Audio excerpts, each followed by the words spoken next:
Bonjour? Non, c'est pas ça que je dis d'habitude. C'est quoi déjà? Oh là! Non? Si, voilà, on y est.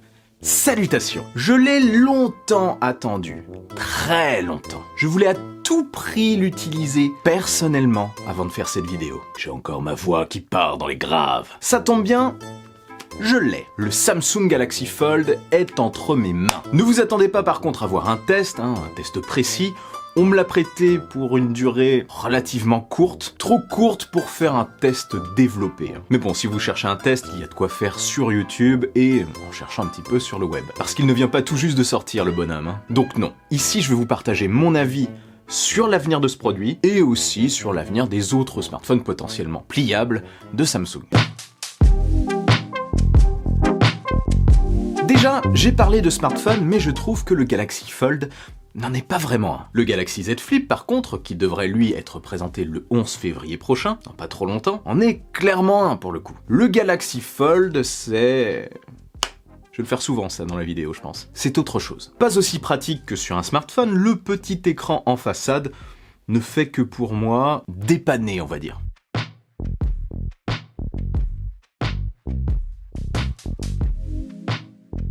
Ce qui est intéressant en fait, c'est à l'intérieur. C'est une petite tablette. Une petite tablette très portable. Et quel plaisir d'utiliser cette nouvelle technologie, franchement. Oui, c'est un produit imparfait, comme toutes les premières versions de nouveaux produits. Comme je le disais, l'écran en façade est petit et ne fait que dépanner. À l'intérieur, l'encoche sur la partie supérieure à droite est énorme et peut gêner quand on consulte certains contenus. Bon, quand il y a une consultation classique de contenu, des pages web, etc., ça ne gêne absolument pas, mais ça peut déranger, dans les jeux ou alors quand on regarde une vidéo par exemple. Autre souci, les apps s'adaptent au grand écran, on peut switcher du petit au grand sur la même application, enfin quand c'est compatible, mais on se retrouve plus avec une version gros smartphone, rognée on va dire en haut et en bas pour certains cas, qu'une version réellement conçu pour le Fold. Après c'est normal, c'est une première version qui ne s'est pas non plus énormément vendue, notamment à cause de son prix, mais aussi à cause du fait que ce soit une version 1, et les développeurs n'ont pas nécessairement fait l'effort d'adapter leurs applications à ça. Ça n'a rien d'inhabituel. Pour illustrer ça, pour illustrer ce petit problème d'adaptation, je peux vous donner l'exemple d'Instagram, qui lorsqu'on consulte une story, rogne complètement le haut et le bas et on manque une partie. Dans les points positifs, il y a la continuité, comme je vous l'ai dit, quand on passe d'un écran à l'autre, du petit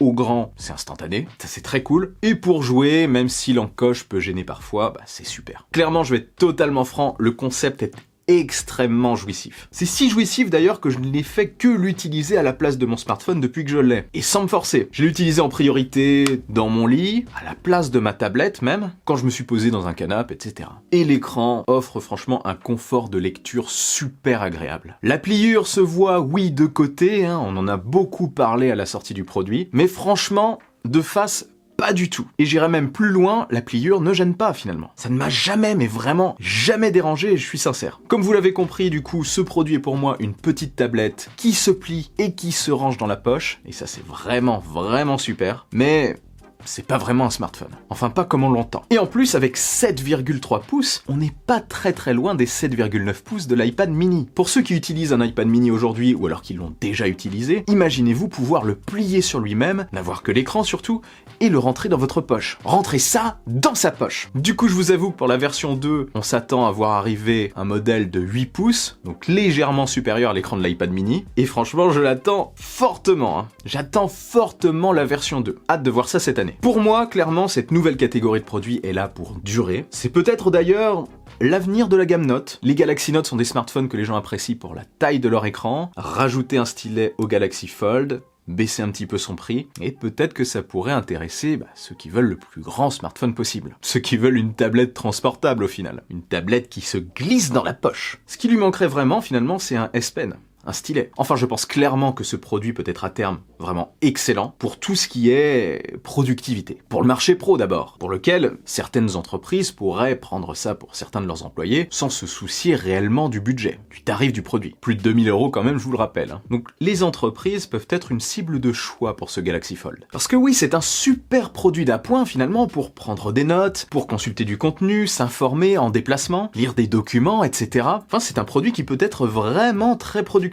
Enfin, qui peut apporter une bonne productivité. Répondre confortablement à des mails, par exemple, etc. C'est un produit que je vois bien d'ailleurs en complément d'un petit smartphone. Donc voilà, oui, j'ai eu une utilisation pour l'instant très courte de ce produit, mais il m'a très rapidement séduit et j'ai tout de suite vu son intérêt. Donc je suis clair, le Samsung Galaxy Fold a de l'avenir, dans cette forme ou alors plié en 3, pourquoi pas, pour avoir une plus grande tablette, et il aura forcément d'autres versions et il s'améliorera progressivement avec le temps. J'ai hâte de voir l'avenir réel de ce produit. Mais il en aura un. Après, est-ce que ça va se démocratiser et remplacer le smartphone ?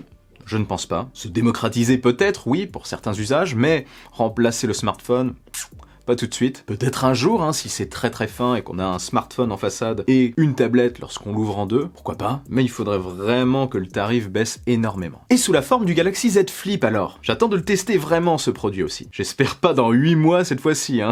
Donc pour le Galaxy Flip, je pense que c'est très intéressant pour un très grand smartphone, par souci de praticité, on le plie tout simplement, il rentre facilement dans la poche, parce qu'au bout d'un moment, lorsqu'un smartphone est beaucoup trop grand, ça dépasse, et lorsqu'on s'assoit, ça peut gêner. On peut même risquer de plier le produit, ou alors de se perforer le ventre aussi. C'est une autre possibilité. Donc voilà, c'est peut-être intéressant pour un grand smartphone, on le plie sur lui-même, on le range dans sa poche, et puis voilà. Autre usage qui a été présenté par Samsung, le plier en L. En gros, comme un support. À quoi ça peut servir ? Eh bien tout simplement pour se filmer, pour passer un appel visio, etc. Pour le poser sur une table et consulter du contenu, tout simplement. Mais est-ce réellement suffisant pour conquérir tout le marché ? Le Fold, lui, permet d'avoir une petite tablette sur soi. Et le Z Flip, lui, permet d'avoir tout simplement un smartphone sur soi. Après, oui, il y a le fun du pliable. Franchement, c'est très cool. C'est bête, mais j'adore pouvoir plier un écran. On n'est pas habitué aujourd'hui et c'est très fun. Mais le problème, c'est qu'au bout d'un moment, on sera peut-être habitué. Quand le fun laissera sa place au classique, que se passera-t-il ? Que deviendront ces produits ? Pour moi déjà, le Fold restera, c'est une nouvelle catégorie de produits, j'ai été clair tout à l'heure, je le maintiens. C'est un produit alternatif ou un produit qui peut venir en supplément d'un petit smartphone. Et le Z Flip, restera aussi probablement sans vraiment révolutionner le monde du smartphone, mais plus, je vais dire, comme une alternative. Après, tout dépend de son prix. S'il est au même prix que les autres smartphones, ça restera un choix de style. Comme à l'époque, d'ailleurs, des téléphones à clapet. En gros, certains préféreront avoir un téléphone d'un seul tenant, d'autres préféreront avoir un téléphone qui se plie, tout simplement. Enfin, voilà pour mon avis. Je vais terminer par contre sur une petite interrogation que je ne peux clairement pas m'empêcher d'évoquer. La réalité augmentée, vous me connaissez, j'y crois. Elle arrive. On ne sait pas quand, mais c'est en approche. Je parle bien sûr de lunettes capables de simuler un peu n'importe quel élément virtuel dans notre environnement réel. Et je pense clairement que quand ce sera abouti, il n'y aura plus de limites. Plus de limites, notamment à la taille de nos écrans. Ils pourront être virtuels. Bien sûr, on aura aussi des écrans physiques pendant un certain temps, mais on aura aussi la possibilité d'avoir des écrans virtuels n'importe où. Alors,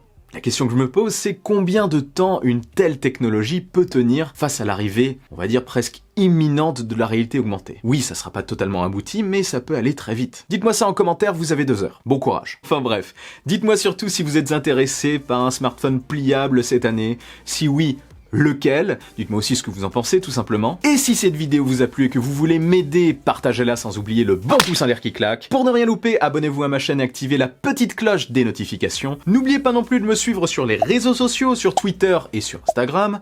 On se retrouve très vite pour une nouvelle vidéo. Vive la technologie, vive le futur. Allez, salut!